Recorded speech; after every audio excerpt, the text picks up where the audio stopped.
YouTube? Topaz Yates back for another album review, and this one is that Lupe Fiasco Drogas light, man. And I'm giving this one the yellow light, man, because quite honestly, I feel as though it's a victim of some of the better songs off this entire album being leaked out early, in which I reviewed a good selection of songs beforehand, in which I'm gonna put a link in the description below for the songs in which I've already reviewed, like Made in the USA, that Tranquilo, that Jumpin' That Wild Child. To be honest with you, there's only really one song out of this entire batch of songs that I haven't already heard that I actually kind of enjoyed. And that song is that NGL or Niggas Gonna Lose, man, because of just the realness that he's spitting right there. Because what he's talking about is the mentality that we have overall as a people, man, and this is one of the reasons why we are out here losing, getting killed, and nothing is happening. He's talking about how everybody wants to be Scarface and all that, but yet have you seen the end of the movie in which Scarface loses, so it's ultimately lined up for you to lose? And to be real with you, that has some truth to it, dude. I mean, everybody wants to be a trapper,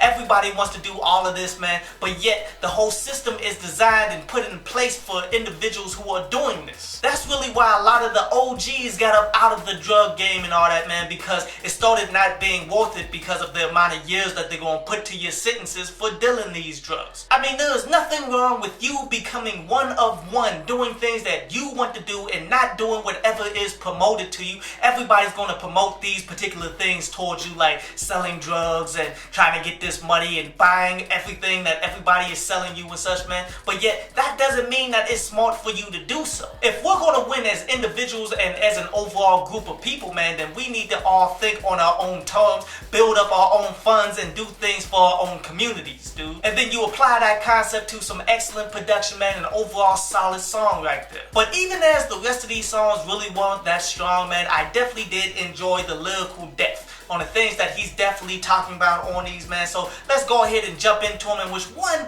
song in particular raised some questions for me, like that Kill song. Because how could you go from this particular song, NGL, to a song like Kill, which Kill just comes off as a strip club ballad, as everybody involved from Victoria Monet to Ty Dolla $ign are giving you pretty much their points of view on the whole strip club culture that really cracks off on Saturday nights. See, Ty Dolla $ign is more talking about tricking off, while Victoria Monet is more talking about she's the stripper that's trying to get her money, and it's really not no love or anything like that. It's a business transaction. And I love the way the song concludes, man, because it is a direct comparison to how strip clubs work with nothing but money and all of that, man. And churches now act the same exact way. That is a rather dope way to go about it, as they kept the whole melody of the beat, but yet it changed it into like a church sound. But my issue is that's part of the whole mentality that's bringing us as a people down. Because here's just the reality. Dudes will always complain about not having money to do anything for themselves as individuals, whether it's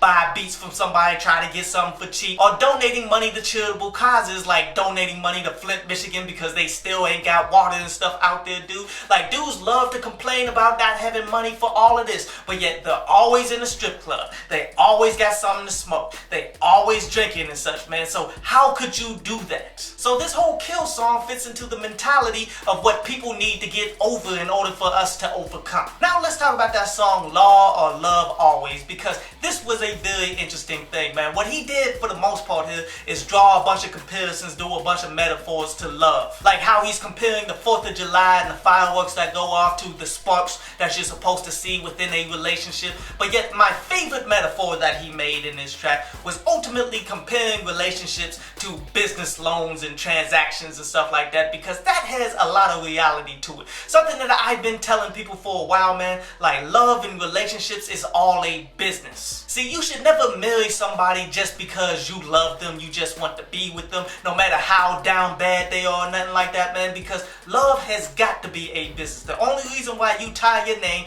to somebody else is in order for both of you to come together and rise up. If you're not getting that, then you should not be marrying that individual, but you can deal with them. Ain't nothing wrong with that, man. Do what you got to do, but yet marriage is always business first. I definitely love the lyricism in that, man, even though I'm really not feeling much else on that song. And then let's talk about that It's Not a Design, as it's another one of those pop songs, much like Wild Child was, where what Lupe is ultimately talking about is love is not designed to be as elusive as it is right now for people to get. Like, take his second verse where he's saying that finding love is just as elusive for finding an actual heart transplant out there. And you know, that has some truth to it. And the third verse, he's ultimately talking about the future of love, in which some of it we are already seeing on how love is pretty much based on algorithms and stuff these days, man. And if you try to sign up to these love websites and all that, see, they take your profile of all the things that you say that you like and create an algorithm around it, and then try to fit in other people who's supposed to be compatible with you. Like, that's honestly the direction that all love is trying to go. But then Lupe takes it all the way left, like he usually does, where he starts talking about being in spaceships in outer space and trying to find love in that direction too. But yet, in the end, it's very interesting thoughts here. Because honestly, based on my own experiences, man, I realize it's not that difficult for you to find somebody that you really like. All you got to do is just go out and be out and open and talk to people and such, man. Like with me going out and doing all of these parties and doing all this work and such for my homie who's a DJ and all that, man, all I do is just sit back, talk trash, and see whatever cute women come past and try to talk to them and all that, man. And you'd be surprised how many numbers I get and how many times they call me that night. So Lupe definitely does have a point that finding love is not that difficult, man. It's just people make it more difficult than what it needs to be. As I said, a lot of songs with a lot of lyrical depth that I definitely enjoy, but yet not the quality songs, man. And that's why I'm giving this project a 4 out of 10. But a quick recap, man. The positives that I'm taking from this, man, is the lyricism, because all of these songs, they go rather deep. But yet the negatives is you're not really getting that many quality songs here outside of the few songs that came out beforehand that I've already reviewed. But this concludes today's review, man, and now we're going to jump into a brief instrumental from underground producer HD Beats before we jump into the news and then an article from DownloadPads.com.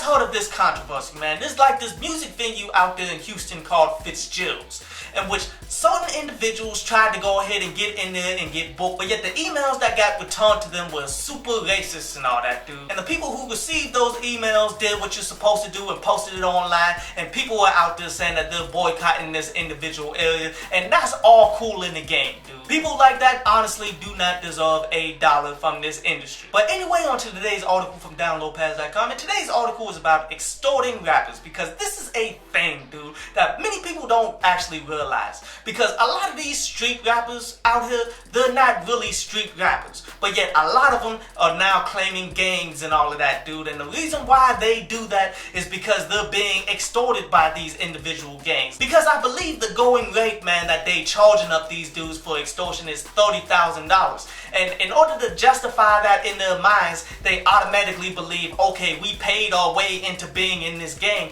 we should be protected by this gang, which that's not how it goes down. And that's honestly what happened with the whole Soulja Boy thing, dude, because he wanted to go out there in the hood and try to claim all of this stuff, dude, like he was actually part of the gang when he was in fact just getting extorted. And that's honestly why they checked him as hard as they checked him. But here's just the real talk. When was the last time you heard anybody extorting dudes like Lupe Fiasco or something, dude? Because he's not claiming to be a street cat. I mean, if you just be yourself, man, you can find your own success and you won't have to deal with being extorted by these gangs and all of that because you want to claim to be street. I hope you enjoyed the show.